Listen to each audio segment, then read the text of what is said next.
Hello and welcome to Roses from Concrete. I'm your host Rosetta, and today we are going to create an awesome starter plant for your garden beds. If you check out the next video, you'll see where we've already filled our garden beds, but now we want to show you exactly how to get a strong starter plant going for your garden beds. If you start them in the winter, you'll want to start them how I'm starting them now, and then if you're not out in time, once the frost breaks, you want to transplant them into a larger cup or a larger dish. But today we're just going to do the starter plants. We're taking the starter plants in these trays and putting them straight to our garden beds, which you'll probably see in our next video. But today we're just going to go over how to get a solid, strong starter plant. If you're like me and you want to have a plant to put in the ground rather than putting a seed, you better your chances of your plants surviving if you start them in home first and then put them out in the bed. So we're going to show you how to do that today.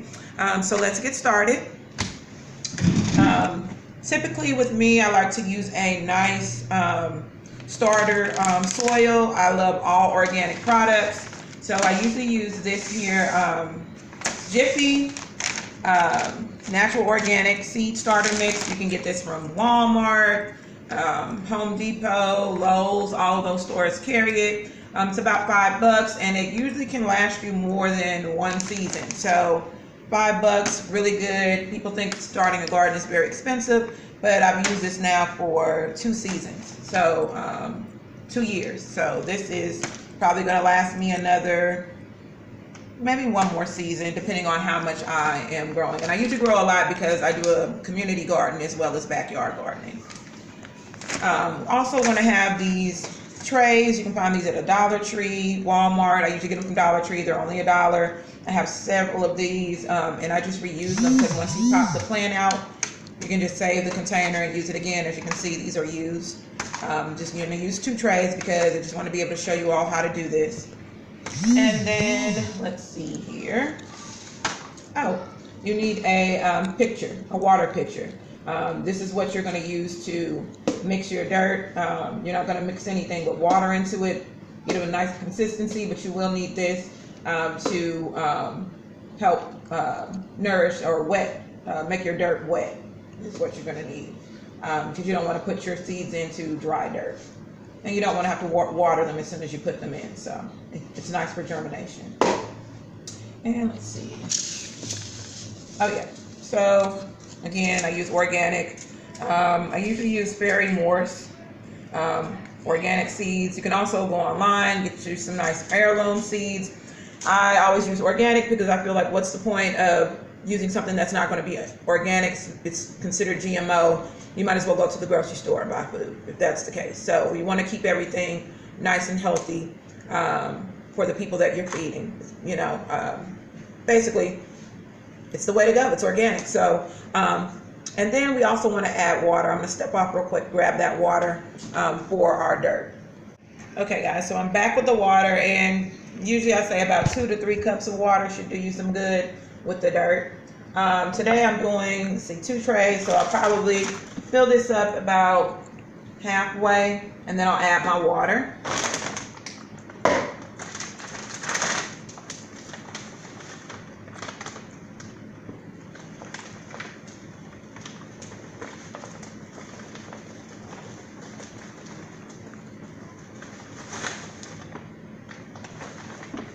All right, we are good to go there.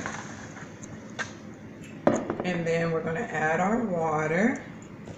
And if you hate getting your hands dirty, you can always use a garden glove. Me, I like to feel the dirt. That's just me, because you can't really tell how wet it is. You can't tell what your plant is doing if you can't really feel what's going on with the dirt. So a lot of people, they get, nails and things like that. I'm not a person who really wears a lot of nails, or nails aren't really long. I just use my hands and wash them later.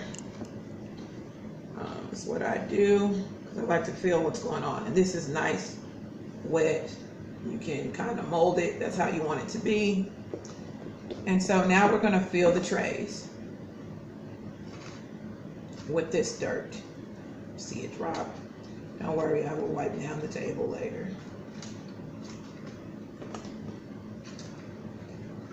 Typically you can use, you know, the floor, but I didn't want to shoot the video on the floor because usually that's what I do. I'll sit on the floor and do it.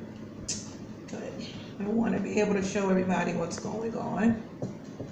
And so you're going to fill these trays. Now you're going to leave a little bit of space at the top. Just a very little, probably like 1/4 of an inch, or I'd say 1/3 of an inch. You don't want to pack it down too tight. You want it a little loose. So you want it full. You want to push it down, but not too packed down. A little air in the dirt, just a little, to make sure that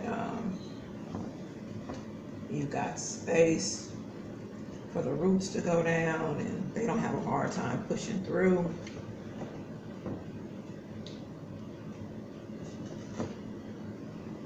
Okay, so move that on around there, pack it in a little bit. That one's a little too full. Okay, so we are set. And so this is what your tray should look like. Okay, and I always suggest in each tray to put, unless you're doing a big seed like a watermelon, cucumber, or you know, bean plants, something of a little bit larger of a seed, I always put 2 because the smaller seeds are a little harder to germinate. So I always suggest putting 1 seed, and I'm going to show you. We'll do the tomatoes. I'm going to do, these are just a vine ripe tomato. This is the tomato that's going to, a vine that's going to ripen. All of them will ripen at once. Sweetie tomato.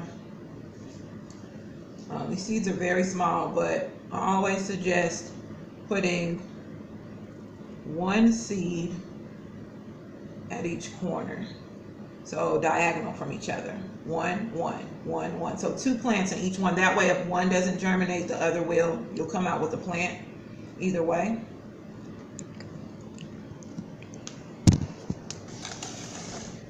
Seeds are very small, but you're going to put 1 in each corner. That way if the other one doesn't germinate, the other will.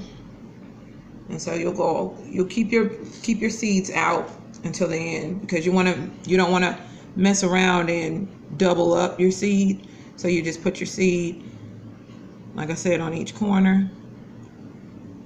These are really small. 1 seed at each corner. Go through the whole thing. 1 seed on each corner.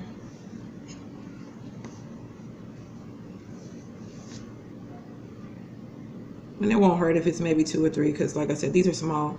You want to make sure you get some type of germination. You can always separate them later. Go through and do this side.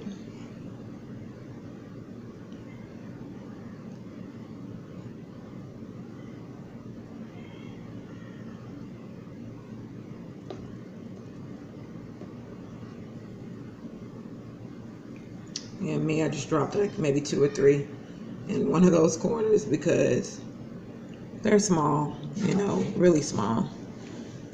And sometimes you just can't control it. But like I said, if you do get more than 2 that spring up in a box, you can always separate them later. It's not going to kill them to separate them out.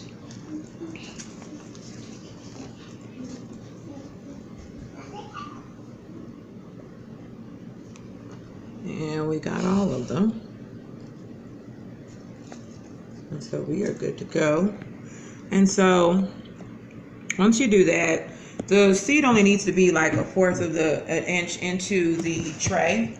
So you're going to find something small. I usually use a toothpick, popsicle stick, even like a marker for a box. I'm going to grab that real quick, and I'm going to show you how to just stick the seed into the soil so that it's not too far. You just, you know, small pinch into the soil so that it's in the soil where it can't be seen, but it's not too far down to where it can't come through the soil. So one moment, I'm going to step away, grab that. I'll be back. Okay, so I could not find what I usually use to put my seeds into the dirt. However, ink pen, small tip, you can use that too. And so all you're going to do is find your seeds and just gently go 1/4 of an inch down to where you can't see the seed. Not too far. You don't want to overbury them or anything like that. we'll just take the tip and go through. Take the tip and go through. And we're gonna, I'm definitely gonna shoot a follow-up video so you can see how nice these turn out. Tip, boom, cover it on up. Tip it in, cover it up. Tip them in, cover it up. And it's a little scraggler right there. This one's already done. I already did that one. This one here.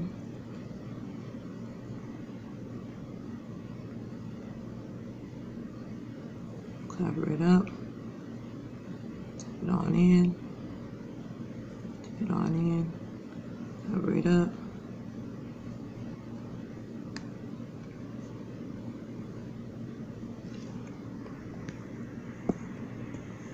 Oh, that there came out of my dirt. He must like some wetness. He's flying around.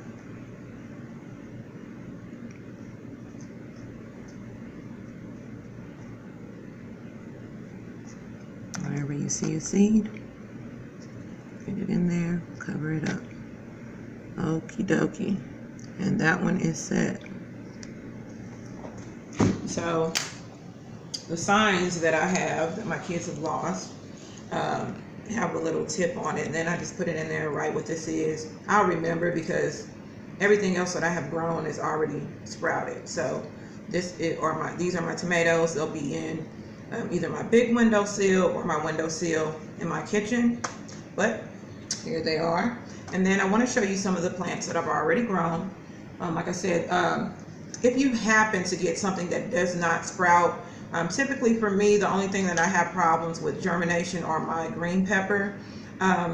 All you're going to do is take your water that you feed with, maybe throw in some coffee grinds, and I bottom feed, so you pull out your tray, pour into the bottom, it'll go straight to the roots, that water with that coffee, suck it up, and you'll see germination happen.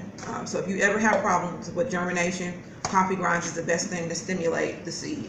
I had a bit of technical difficulties, but we were just talking about it. We had just planted our seeds. We were telling you how to water the plants, bottom feeding them at the bottom of the tray with the water and the coffee grinds if you're having problems with the plant getting stimulation and germinating. So now I just want to step away and show you some plants that I've already started. These will be going out in the garden beds.